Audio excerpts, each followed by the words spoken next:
Elliot Warren stood in the middle of the courtroom, the mop still in his hand, as the entire room fell silent.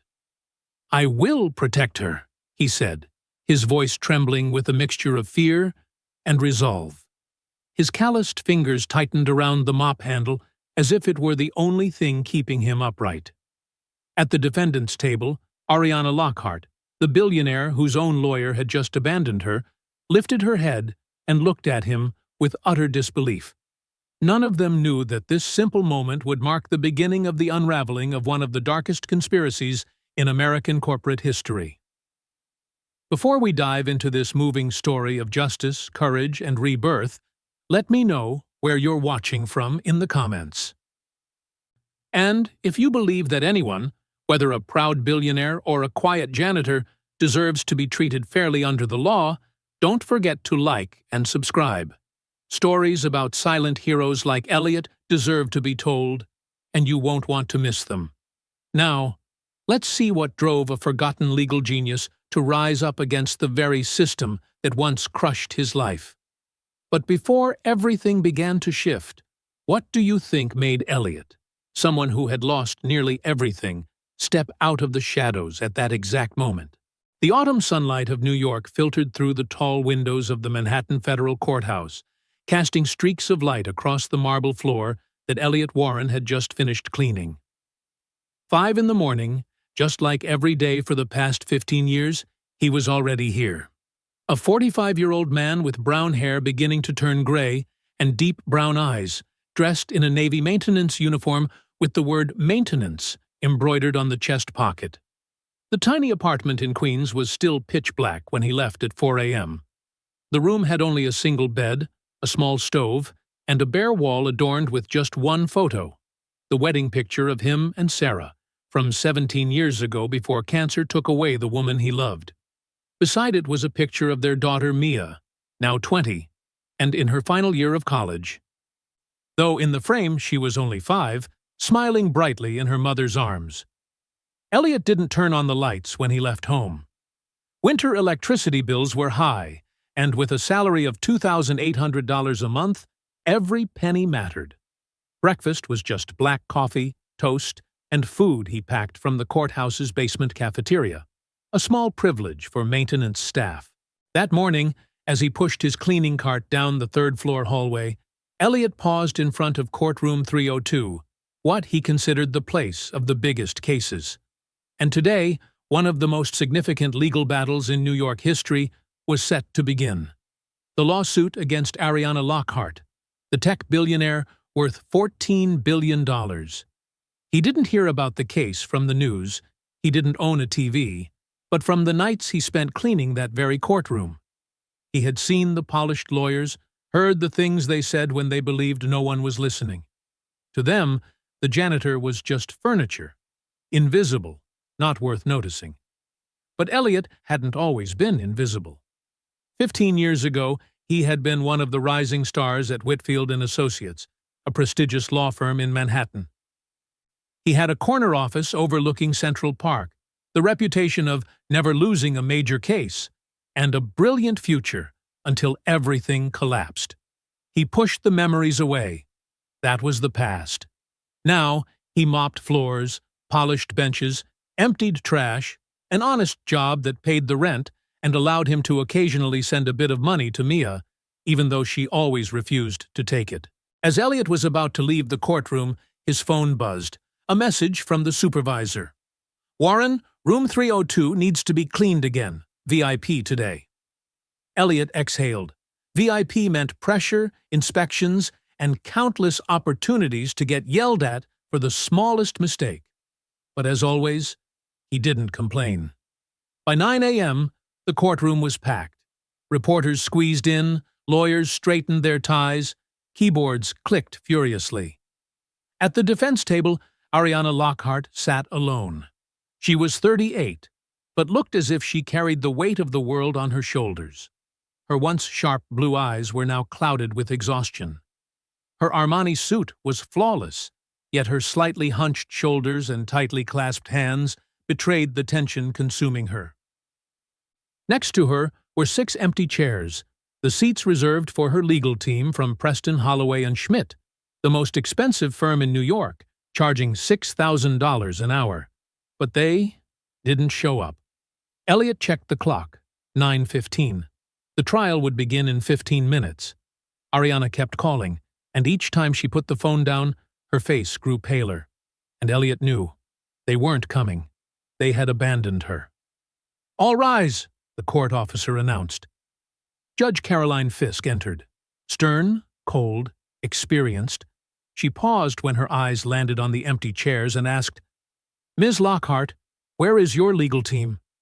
Ariana stood, trying to stay composed, but her voice trembled. "I don't know, Your Honor. They were here yesterday. I've tried contacting them all morning, but no one answered." Prosecutor Catherine Morris rose, a thin, triumphant smile on her face. "Your Honor, it is clear the defense has been abandoned. We move for a default judgment." The courtroom erupted with murmurs. Reporters typed frantically. Judge Fisk sighed. "If you have no legal representation, the court cannot delay indefinitely. I am forced to. I will protect her." The warm, deep voice cracked through the room like thunder. Everyone turned. Elliot Warren stood there, next to his cleaning cart, the mop still in his hand. The lights reflected off his graying hair, and his face, lined by 15 years of endurance, was now illuminated with determination. Chuckles broke out, first soft, then louder. But he didn't flinch. Elliot set the mop down and walked up the aisle. 2 decades of mopping floors couldn't erase the posture of a lawyer who had once won major cases in this very room. Judge Fisk raised an eyebrow. "Who are you?" "My name is Elliot Warren, Your Honor. I would like to represent Ms. Lockhart." Catherine Morris let out a mocking laugh. "A janitor wants to be a lawyer." Elliot met her gaze. "I was a member of the New York Bar Association for 18 years.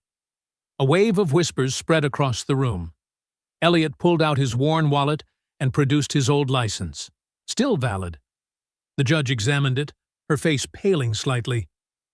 "Mr. Warren, how long has it been since you practiced?" 15 years, Your Honor." The air grew heavier. The judge continued, "And you believe you are still competent?" "Your Honor, this woman deserves to be defended. I know the law, I know procedure, and I understand what justice means." Ariana stood. She looked into his eyes, not seeing desperation nor ambition, but sincerity, the kind that a $6,000 an hour legal team could never offer. "Yes, Your Honor," she said. "I accept Mr. Warren." The courtroom erupted. Judge Fisk rubbed her temples. "You have 15 minutes to confer with your client, and do not delay the proceedings." Elliot approached the defense table only to be blocked by security. "Sorry, only attorneys allowed in this area." Elliot held out his card. The judge nodded to confirm. The guard stepped aside awkwardly. When he sat down, Elliot felt every pair of eyes fixed on them. But he looked only at Ariana. "Something is very wrong here," he whispered. "This isn't just about your lawyers abandoning you. Everything is orchestrated." Ariana whispered back, "How do you know?" "Because I've seen thousands of cases over the last 15 years. This one isn't natural." "So who?" "We'll find out. But first, I need to hear everything." Ariana looked at him, the man she had passed by every day without noticing, the man who stood up for her when no one else did. And for the first time since this nightmare began, she felt a glimmer of hope. Maybe, just maybe, she had found the right person. 15 minutes passed, like 15 seconds. Ariana spoke almost without pausing, trying to compress 3 months of legal preparation into an emergency briefing. She explained her technology, a quantum processor that operated at room temperature, a breakthrough capable of changing everything from computing and data to energy production.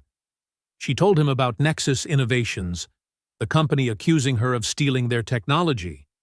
And she told him about the 3 months of hell since the allegations surfaced, Stock prices plummeting, the press circling, partners turning their backs. Elliot listened without taking notes. He didn't just hear every word. He absorbed the pauses, the moments when her voice hitched. His deep brown eyes never left Ariana's face.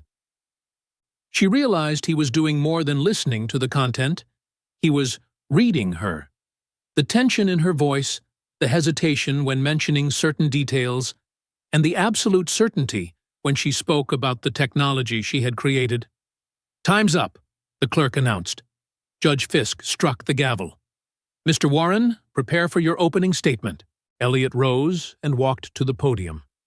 He felt the full weight of every gaze in the room, some skeptical, some curious, some outright condescending. How many years had it been since he last stood here? How many nights had he lain awake in his small Queens apartment, dreaming of a moment like this?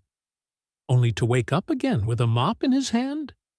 He placed his hand on the podium, feeling the smooth wood beneath his palm. Drawing a deep breath, Elliot lifted his head and looked directly at the 12 faces in the jury box. "Ladies and gentlemen of the jury," he began, his voice calm and clear, "my name is Elliot Warren. First, I apologize for my appearance. I'm not wearing an expensive suit like my colleague across the aisle. I don't have a fancy office or a team of assistants. Less than an hour ago, I was still mopping the floor of this courtroom." Soft laughter rippled from the back. Elliot heard it clearly, but did not falter. "But for 15 years, I have stood in this room every day, watching justice unfold. I have seen truth triumph, and I have seen truth buried. I have learned that justice does not depend on the price of your suit or the name of the law firm you hire. It rests on something much simpler: the truth." He paused, letting the words settle. "And the truth in this case is simple. Ariana Lockhart stole nothing. She created a revolutionary technology through her own intellect, toil, and talent. Meanwhile, those who truly wish to seize that technology are using the legal system as a weapon." Catherine Morris shot to her feet. "Objection! He's arguing, not delivering an opening statement." "Sustained," Judge Fisk said. "Mr. Warren, keep your remarks to the facts." Elliot nodded. "My apologies, Your Honor. I will let the evidence speak for itself, and I promise you only this. By the end of this trial, it will be unmistakably clear who is telling the truth and who is lying." He sat down. It wasn't a polished opening, nor was it adorned with dazzling rhetoric, but it was sincere. And from the quiet nods of a few jury members, Elliot knew at least someone was truly listening. Catherine Morris stood for her opening statement. Tall, slender, with a smile sharp as glass, she walked to the podium as if it were her personal stage. "Ladies and gentlemen of the jury," she began, her voice smooth as silk, "this case is not nearly as complicated as the defense wants you to believe. It is extremely simple. Theft." She walked slowly, her gaze sweeping across the faces before her. Ariana Lockhart stole proprietary inventions belonging to Nexus Innovations, a company that invested hundreds of millions of dollars developing quantum processing technology. She used her connections in the industry to access internal research, copied the designs, and filed for patents under her own name. Morris paused, letting the accusation hang heavily in the air. "We will prove this with documents, expert testimony, and the accounts of her own former employees. By the end of this trial, there will be no doubt. Ariana Lockhart is a thief, and thieves must be held accountable." She sat down with the confidence of someone who believed she had already won. The rest of the morning passed like a blurred nightmare. The prosecution called its first witness, a tech analyst who claimed Ariana's design was too similar to be a coincidence to Nexus's internal records. When it came time for cross-examination, Elliot stood, feeling every muscle in his body tense. 15 years since he last did this. 15 years since he last stood before a witness, peeling back details one by one, searching for the smallest inconsistencies to unravel the bigger picture. But when he opened his mouth, something strange happened. The words returned naturally. Questions flowed into one another as if he had never left the profession. He guided the witness through overlapping details, mismatched timelines, technical logs the witness claimed to have seen but wasn't reasonably able to access. And, as the contradictions began to emerge, Elliot felt something awaken inside him. Something he had buried for 15 years. The man he used to be. A lawyer. By the end of the day's session, Judge Fisk looked at Elliot with a different expression, one with a hint of reluctant respect. "Mr. Warren," she said, "you might want a proper suit for tomorrow." Elliot nodded. "I'll take care of it, Your Honor." But as he left the courtroom, he knew the truth. He couldn't afford a new suit. The only suit he owned had been moldy in his closet for over a decade, and now hung loosely on him after years of physical labor. Ariana caught up to him in the hallway. "Mr. Warren," she called. He turned.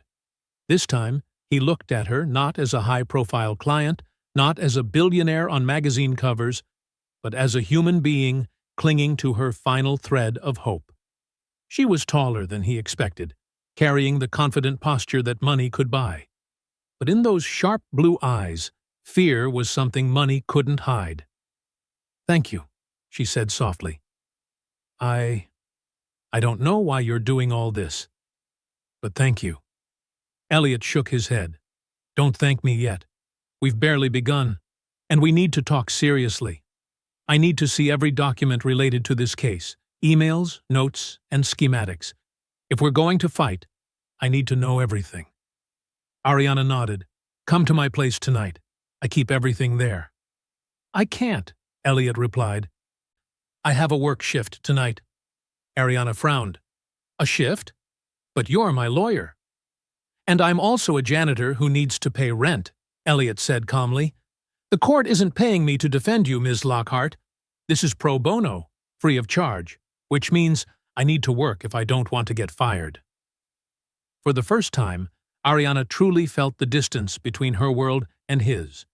For her, paying $6,000 an hour for lawyers once felt normal. For this man, skipping a single shift could mean not having enough to pay rent.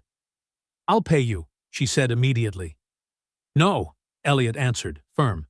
"If this were about money, I wouldn't be here today. I'm not doing this for prestige or compensation. I'm doing it because it is the right thing to do." He paused for a beat, then added gently, "But I'll come after my shift." "Is midnight too late for you?" "Midnight is perfect," Ariana said. And somewhere deep inside, both of them understood. The real battle had only just begun. At midnight, Elliot parked the old Toyota in front of Ariana's mansion gate, still wearing his janitor uniform, which carried the lingering scent of cleaning chemicals from his 8-hour shift. He hadn't had time to go home and change, and the truth showed in every dried sweat mark on his shoulders. This time, the gate guard had been told to expect him, but the way the man looked at Elliot's car said everything. He didn't belong here. As he entered through the main door, another security officer escorted him, not to assist, but to make sure he didn't wander into restricted areas. Ariana was waiting in her office, still in the suit she'd worn to court, though she'd removed the jacket.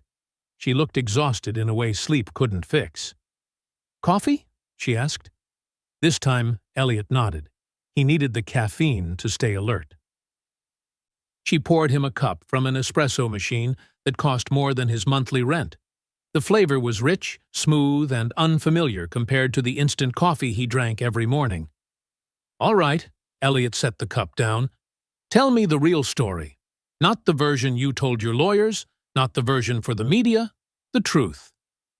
Ariana sat, her gaze fixed on her coffee cup as if it held the answers she'd been too afraid to confront. "I started Quantum Core 12 years ago," she said, her voice softening as the memories pulled her backward. "Back then, I was just a recent MIT graduate obsessed with quantum computing.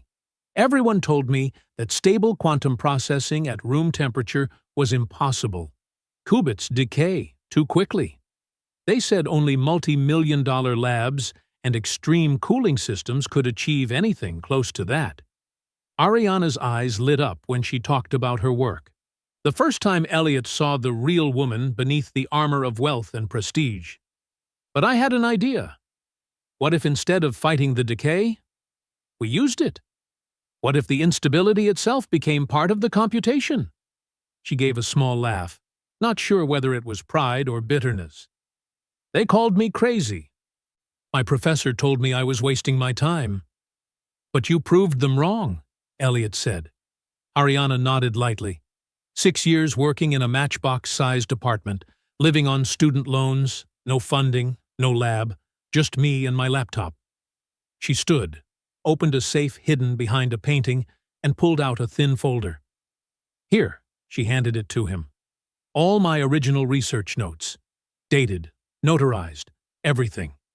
Proof that I developed this technology before Nexus was even founded. Elliot opened the folder. Inside were hundreds of pages of equations, diagrams, handwritten notes, raw, vivid, undeniable.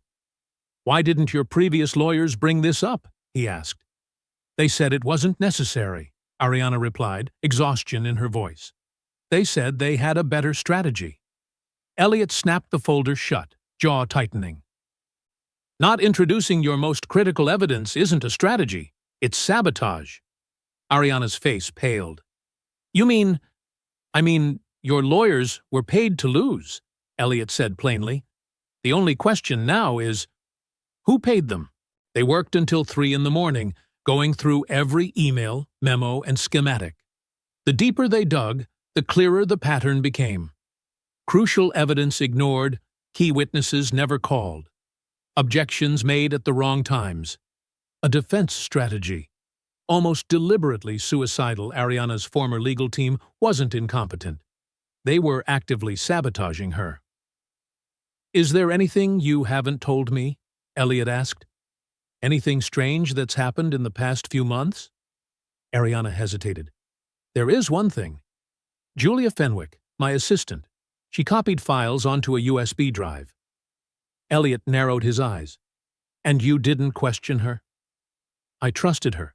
Julia has been with me for 5 years. In cases like this, Elliot said slowly, nothing is accidental. If she copied data, someone put her up to it.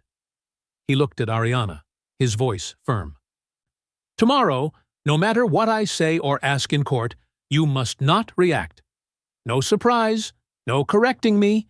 Everything is already part of the plan. Why? Because we're being watched, Elliot replied. Maybe not right this second, but somewhere, somehow. And every plan we make, assume the enemy already knows. A chill ran down Ariana's spine. You've been through this, haven't you? Elliot was silent so long she thought he wouldn't answer. Then, softly, 15 years ago, I took a case against Atlantic Energy Corporation. An engineer was whistleblowing about concealed safety violations. 3 workers died. I had enough evidence. But before the trial, the evidence vanished from my office. Ariana held her breath. Elliot continued. They said I fabricated it. I forged documents to harm the company. I was suspended, then disbarred. It took me 4 years to prove my innocence. 4 years working odd jobs. 4 years watching my daughter grow up without her father fully present. They destroyed you, Ariana whispered.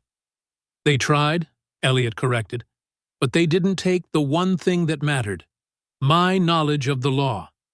And that's something they will never take from you. When Elliot left at 4 a.m., the sky was still smudged dark like spilled ink. Ariana stood by the window, watching the glow of his car fade down the long road. It wasn't the first time she felt alone in this fight. But for the first time in months, in that darkness, she felt something she had almost forgotten. Hope. The next morning, Elliot walked into the courthouse wearing the suit he had bought from a thrift shop the night before. It wasn't new, it wasn't fancy, but it was clean, pressed, and presentable. $20 he could barely afford. But Judge Fisk had been right. Today, he needed to look like a real attorney. The courtroom was packed. The story of the janitor-turned-lawyer had spread across the city, and reporters squeezed into every available space. When Elliot entered, a few people even clapped, hesitant, uncertain, torn between cheering and mocking. He ignored all of it. He focused on the only thing that mattered, the truth. Catherine Morris was ready. A deep wine-red power suit, squared shoulders, sharp eyes. The look of someone who believed the verdict was already hers. "The prosecution calls Dr. Poynton, Leonard Bryce," she announced. Dr. Bryce stepped onto the witness stand. A man in his 50s, wire-rimmed glasses, the polished air of an academic. For nearly 20 minutes, Morris let him construct a narrative in which he had developed the core algorithms of the quantum technology, and Ariana had stolen the credit. Quantum core, he claimed, was where the idea truly began. Elliot sat still, taking notes, expression unreadable. But inside, he was assembling the puzzle.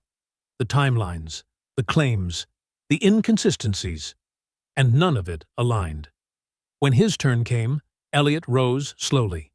He carried a thin file, walking to the lectern with a calmness so steady it silenced the room. "Dr. Bryce," he began, voice gentle but firm, "you testified that you developed Quantum Core's core algorithms from January through March of 2021. Correct?" "That's correct." "Then please help me clarify something." Elliot lifted the first document. "This is your employment record with Quantum Core. Would you read your start date for the court?" Bryce glanced down, and his face drained of color. "April 21st, 2021. "I'm sorry," Elliot said softly. "I didn't catch that." "April 21st, he repeated louder, his voice trembling. Elliot turned to the jury. "So you could not have developed algorithms between January and March, because you weren't employed yet." A ripple of shock spread across the courtroom. Elliot held up a second document. "And here are the server logs from Quantum Core. They show the core algorithms were completed on March 15, 2021, more than a month before you were hired. Would you like to explain how you contributed to a project that existed before you did?" Morris leapt to her feet. "Objection!" The prosecution did not receive this document. "Your Honor," Elliot said calmly, "these came directly from Quantum Core's own system. If they failed to review the evidence available to them, that is not my fault." "Objection overruled," Judge Fisk said. "Proceed." Bryce's hands began to shake. Elliot fixed his gaze on him. "Dr. Bryce, one final question. Did you receive a payment of $300,000 from Nexus Innovations 2 weeks before testifying here today?" Bryce froze. That was... Yes or no, Doctor?" "I was compensated for my time and expertise." $300,000 for false testimony," Elliot said, voice sharp as steel. "Sounds more like a bribe than compensation." The room erupted. Elliot turned back to the judge. "Your Honor, I move to enter evidence of this transaction and request that the witness be charged with perjury." Gasps, shouts, furious typing from reporters. The courtroom felt like it had detonated. And for the first time since the trial began, Elliot saw something he had been waiting for. Fear. In the eyes of Catherine Morris. They had never expected that a janitor would know how to tear their entire case apart. After the hearing, Elliot and Ariana stepped out of the courthouse into a forest of cameras and microphones. Reporters shouted questions from every direction, flash after flash, bursting like lightning in a storm. Elliot lowered his head, placing a light hand on Ariana's back, skillfully guiding her through the chaotic crowd. Only when the taxi door shut, blocking out the noise, did Ariana finally breathe out. "How did you know about the payment to Bryce?" she asked, still shaken. Elliot opened his old canvas briefcase. Not the leather kind, but the kind he'd bought from a thrift store. "I didn't know for sure," he said calmly.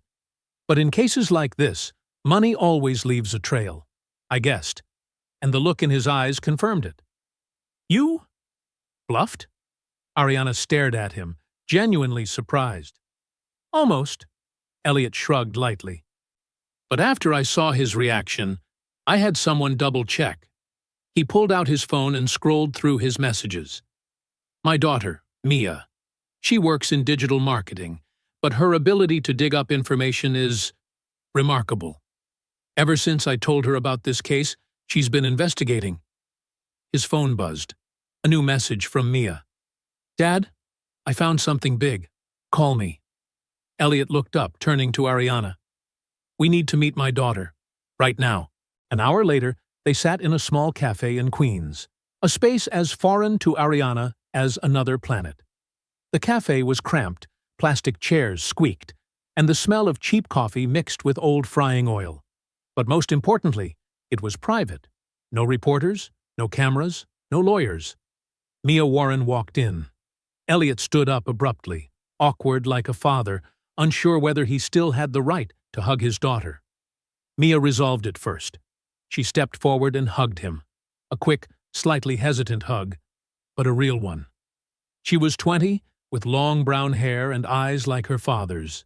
Jeans, a simple t-shirt, but carrying an expensive laptop, and the confident walk of someone who knew her worth. Dad, she said, then turned to Ariana. And you must be Ariana Lockhart. I'm Mia. They shook hands. Ariana couldn't help noticing the contrast, her well-maintained hand softened by luxury skincare, facing the practical, work-built hands of Mia, a young woman who had built her own life from the ground up. Mia opened her laptop. Okay, at first I wasn't sure what Dad wanted me to look for, so I started with Nexus Innovations, she said. On the surface, they're spotless, a venture-funded tech startup with a very tidy corporate history. She scrolled through a series of documents. But when I dug into the ownership structure, things got strange. Nexus is owned by a shell company in Delaware. That company is owned by another in the Cayman Islands. And that company, she paused, is owned by Atlantic Energy Corporation. Elliot froze. Atlantic Energy, he repeated. You know them? Mia asked. Oh, yes, Elliot said quietly. They're the company that destroyed my career 15 years ago. Mia stared at him, eyes wide. They had never truly spoken openly about it, about what happened, about who was behind it. It was them. All along? She whispered. Ariana leaned forward. But why would an energy company care about my technology? At first, I didn't get it either, Mia said. But then I read more about your tech. She turned the laptop so both Ariana and Elliot could see. It's not just computing. If you can stabilize qubits at room temperature, the energy applications, she pulled up a scientific article, are game-changing. She pointed to a highlighted section.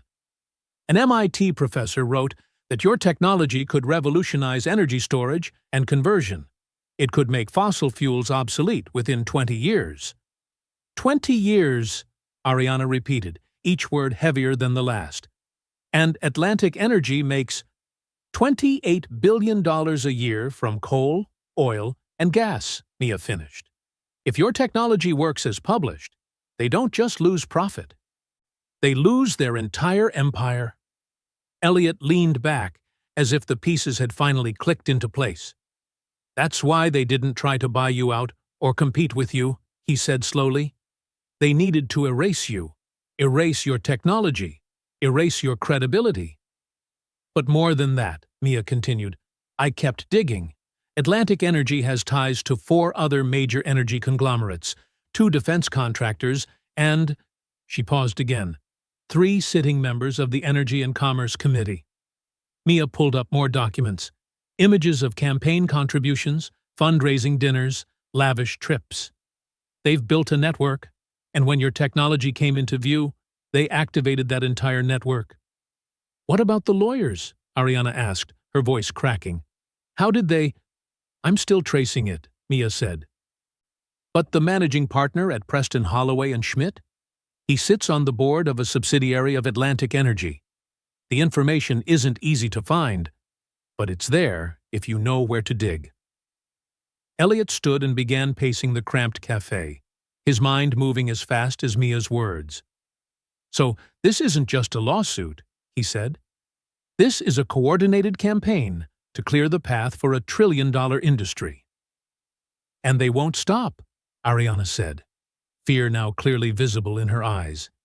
"If they did this to you 15 years ago, if they can manipulate things to this extent—" She didn't finish. She didn't need to. All three of them understood. Mia's phone buzzed. She glanced at it, and her face drained. "It's my old boss. He says I don't need to come back to the office. My belongings will be mailed to me." "They fired you?" Ariana asked. "On paper, it's position eliminated," Mia said bitterly. "But the timing says everything." Elliot placed a hand on his daughter's shoulder. "I'm sorry, Mia. I never wanted to pull you into this." Mia looked up, her eyes steadier than before. "You didn't pull me into anything. I chose this, and now that I'm in, I'm helping you fight." For the first time in years, Elliot didn't see Mia as the child who had lost her mother, or the grown woman he had missed for too many years. He saw something else, an ally, a partner. "All right," he said, exhaling as if sealing a decision. "Then we do this, together." In the days that followed, the threats were no longer a vague feeling. They became clear signs, sharp and dangerous enough to make Elliot's stomach tighten every time he thought about them. His small apartment in Queens was broken into. Nothing was stolen. There was nothing of value to take. But everything was torn apart. The closet yanked open, drawers dumped onto the floor, the mattress slashed with a long, deep cut, as if someone wanted to send a message. "We know where you live." Mia's laptop was hacked. Thankfully, she had backed up all her data to an encrypted cloud server. But the fact that someone had intentionally breached her device, and done it blatantly, sent a chill down her spine. Then one night, as Ariana left the office late, a black SUV ran a red light and sped straight toward her car. Her driver swerved in time. The car spun, crashing into a lamppost to avoid a head-on collision. Ariana escaped with only scrapes and bruises, but the message was carved in stone. She was a target. During an emergency meeting at Ariana's mansion the next morning, she said clearly, "You need to get out of your apartment. Elliot, Mia, you both need to move here, where I have real security." "We can't just live in your home like that," Elliot began, clearly uncomfortable. "I don't want to owe you anything else." "This isn't a favor," Ariana cut in firmly. "This is a defensive strategy. They're attacking us individually. If we stay together, with professional security, we're safer." Mia placed a hand on her father's arm. "She's right, Dad. How am I supposed to work if I keep worrying someone will break in every night?" Reluctantly, Elliot agreed. That afternoon, they moved into the guest house on Ariana's estate. A smaller, separate building, but still bigger than anywhere Elliot had ever lived in his life. While Mia excitedly explored the rooms, Elliot remained in the living room, back straight, but hands unconsciously tightening. The high ceilings, designer furniture, expensive paintings on the walls, all of it made him feel like an ink blot on a perfect canvas. He stared out through the glass doors into the meticulously trimmed garden. It was hard to believe that just 48 hours earlier, he'd been in an apartment barely big enough for one person to turn around in. Ariana entered the room and stopped beside him. "You're uncomfortable," she observed without needing to ask. "I've lived 15 years in a small apartment," Elliot said in a low voice. "And this place, this isn't my world." Ariana stood beside Elliot for a long moment, as if giving him time to breathe in this unfamiliar space. Then she spoke gently. "Maybe it should be your world. You have talent, strength, Mr. Warren. You could have been in a place like this, or far better, if they hadn't taken everything from you." Elliot turned toward her, and for the first time since they met in the courtroom, he truly looked at Ariana. Not as a client, not as a billionaire, but as a woman fighting for justice alongside him. Her blue eyes, though tired, gleamed with something rare, genuine respect. "I don't need any of this," Elliot replied, his voice firm. "I never did. I want justice. I want to help people who have no voice. And after all these years, I finally have a chance to do that again." "By helping me," Ariana said. "By fighting those who believe money and power place them above the law," Elliot corrected. They stood silently in the wide living room, the afternoon sunlight filtering softly through the large glass wall. The distance between their worlds, a janitor who used to be a lawyer and a billionaire tech founder, was still there. But in that moment, it didn't feel as impossible as before. Something had shifted. Not because of what they said, but because they were standing side by side, facing a common enemy. And in that silence, they knew. The real battle had only just begun. The next major breakthrough came from a place no one could have imagined. At 2 in the morning, Julia Fenwick, Ariana's longtime COO, appeared at the gate, her face pale, clothes disheveled, hair blown out as if she had been out in the wind all night. Security immediately informed Ariana, and she hurried to wake Elliot. They met Julia in a small room separate from the main house, a safety measure in case this was a trap. Julia nearly collapsed when she saw Ariana. Her makeup was smeared with tears, her hands trembling violently. "I'm sorry," she blurted out at once. "I'm so sorry." "For what?" Ariana asked, her voice sharp as steel. Julia took a deep breath. "For everything. For copying the files. For passing information to them. For staying silent when I knew what they were doing to you." "Who is they?" Elliot asked. "Gregory Vance," Julia replied, her voice hoarse. "The CEO of Nexus Innovations. He came to see me 6 months ago. He knew about my mistake." "What mistake?" Ariana asked. Julia looked down at her hands, too ashamed to lift her head. 10 years ago, before I worked for you, I worked at another company. I embezzled $50,000. Not a lot, but still a crime.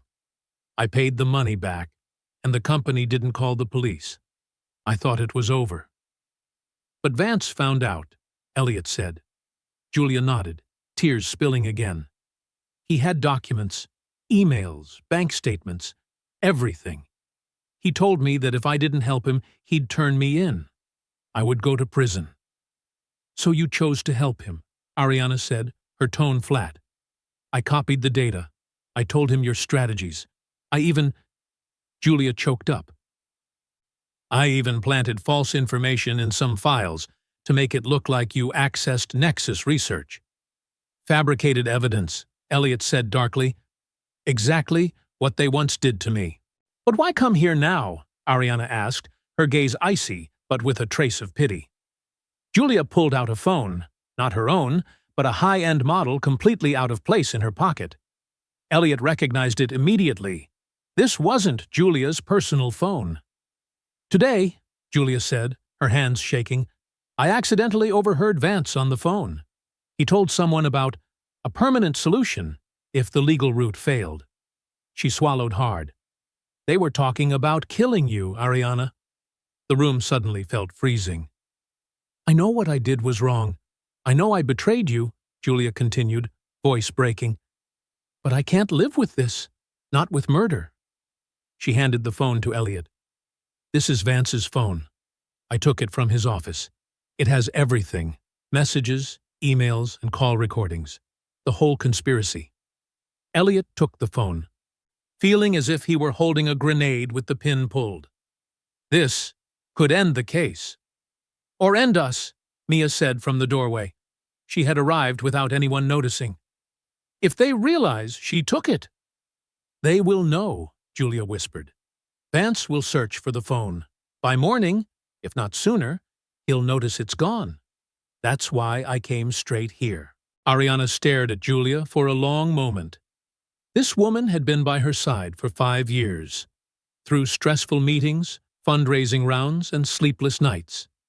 And now she was the one who had stabbed her in the back. But in those tear-filled eyes in front of her, Ariana saw not just fear, she saw remorse, real and deep. "You risked your own safety to come here," Ariana said, her voice softening for the first time. "I owe you more than that," Julia replied, trembling. "You gave me a chance when no one else would. You trusted me, and I betrayed that. This is the least I can do."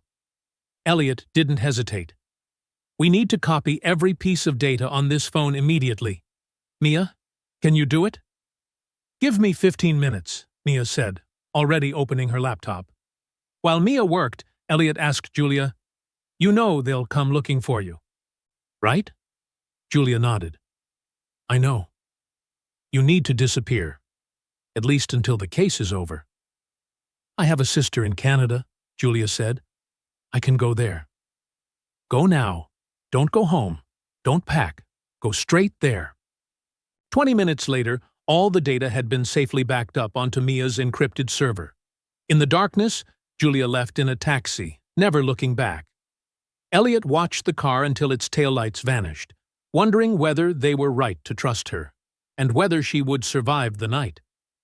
Ariana stood beside him, her voice soft but steady. "She truly is sorry." "Sorry doesn't erase the damage," Elliot said bluntly. "No," Ariana agreed, "but courage can redeem it. She knew they would retaliate and still came here." Elliot drew a long breath, his jaw tightening with iron determination. "Now, we have to use what she gave us, and we need to move fast, because once they realize we have this evidence—" He looked down at the phone in his hand, the live proof of a massive conspiracy. "They'll come at us with everything they have. They didn't have to wait long." The next morning, as Elliot, Mia, and Ariana were reviewing every piece of evidence inside Gregory Vance's phone, the estate's security alarms abruptly screamed through the intercom system. "Breach at the main gate," the security director reported. "Multiple individuals, armed." Ariana shot to her feet, locked down the entire property, and called the police. But as the security screens switched angles, the truth became unmistakable. 6 men in tactical uniforms, fully equipped, moving through the estate with the precision of people who had clearly received military training. "They're not police," Elliot said, his voice dropping. "Mercenaries," said Maddox, the head of security. "Ex-military or private contractors. They know exactly what they're doing." "We have to get out of here," Mia panicked. But the cameras showed 2 more vehicles blocking the back exit. No escape route left. Maddox, formerly NYPD, now head of Ariana's security, made a decision immediately. "Safe room! Move! Now!" He led them across the house, down to the basement, unlocking a steel door hidden behind a wine cabinet. Inside was a compact panic room, reinforced concrete walls, surveillance monitors, and a direct hardline to 911. "You'll be safe in here. This door can withstand explosives," Maddox said. "My team and I will hold them off as long as we can." "Police are on their way," Ariana said.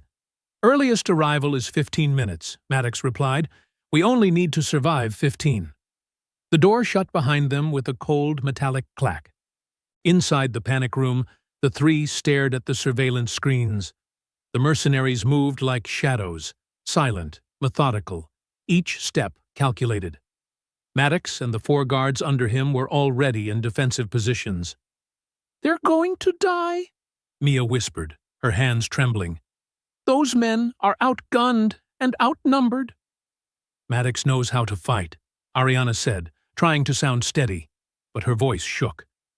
Then the gunfight began. On the monitors, the battle unfolded like a nightmare stripped of sound. Maddox and his team fought fiercely, using every corridor and blind spot. But the intruders were professionals, moving with flawless formation. 1 guard fell, 1 mercenary went down, but the attackers kept advancing. "They're heading for the basement," Elliot said. "They know we're here." "How do they—" Ariana stopped mid-sentence, her face draining of color. "Julia, she must have told them about the safe room." "Or they had the floor plans from day 1, Mia said quickly. Either way, they know. Elliot looked around the room. One door, no windows, no backup exit, no weapons. They were trapped inside a metal coffin, waiting to be opened. On screen, a mercenary placed a device on the basement door. "They're planting explosives," Mia said, terror rising in her voice. Elliot dialed 911. "We're under attack at 247 Hudson Yards. Multiple armed assailants with explosives. We need immediate support." "The nearest unit is 3 minutes out," the operator said. "Stay inside." 3 minutes, but the explosives would blow in less than 1. Ariana squeezed Elliot's hand. "If this is how it ends—" "It isn't," he cut her off. "We've come too far. We don't end like this." Just as the device began to blink, seconds from detonation, an unexpected image flashed onto the monitors. Police vehicles. Then more police vehicles. Then SWAT armored trucks. Not 1 or 2, but nearly an entire strike force pouring into the estate. The mercenaries saw it too. They halted, exchanged hand signals, then retreated, disappearing as quickly as they arrived, leaving the explosive behind, still untriggered. "They're running!" Mia almost screamed in disbelief. 10 minutes later, SWAT secured the property, disarmed the device, and cleared every structure. When the panic room door finally opened, Elliot, Ariana, and Mia stepped out, faces pale but alive. A tall man in an FBI jacket was waiting, badge partially visible, Agent Blake Hollister. "Ms. Lockhart, Mr. Warren, I'm glad you're safe," he said. Ariana immediately asked, "How did you get here so fast?" "We've been monitoring Gregory Vance and his associates for weeks," Hollister said. "When a taxi driver reported transporting a woman matching Julia Fenwick's description toward the Canadian border, we knew something major had happened. We deployed a team immediately." "Is she safe?" Ariana asked softly. "Julia? She's under protective custody in Canada," Hollister said, "and she's agreed to testify in exchange for immunity." Elliot exhaled, years of weight releasing from his chest. "So we have enough to bring them down." "More than enough," Hollister replied, a thin, controlled smile forming. "We arrested Gregory Vance, 3 Atlantic Energy executives, and 6 other accomplices within the last hour. With the data from his phone, Fenwick's testimony, and this attack—" He straightened, his voice firm. "They're going to prison for a very, very long time." The next morning, when Elliot stepped into the courtroom, the atmosphere had completely changed. There were no longer curious stares treating him like a novelty. What replaced them was a quiet respect from the reporters. Even the prosecution attorneys looked drained, as though they had just survived a battle they knew they could never win. Judge Matthew Rourke, assigned after Judge Fisk recused herself due to a conflict of interest, struck his gavel to open the session. "I am aware there were significant developments overnight," he said. Prosecutor Catherine Morris rose, her shoulders nearly collapsed. "Your Honor, in light of the new arrests and the evidence presented this morning, the prosecution moves to dismiss all charges against Ms. Lockhart." The courtroom exploded. Reporters shouted. Camera flashes burst like lightning. Elliot remained seated, watching Morris with a strange sense of sympathy. She, too, had been a pawn in a game far larger than she could have comprehended. "The motion is granted," Judge Rourke declared. "Ms. Lockhart, you are free. And Mr. Warren." He paused, eyes lingering on Elliot. "This court has never witnessed such a remarkable act in pursuit of justice. You are deserving of every recognition that will follow." As they walked out of the courtroom, Ariana turned to Elliot, tears shimmering in her eyes. "We did it. We actually won." "You won," Elliot said gently. "You never gave up, not even when everything looked hopeless." Mia wrapped her arms around both of them, breaking the solemnity. "No, we won. As a team."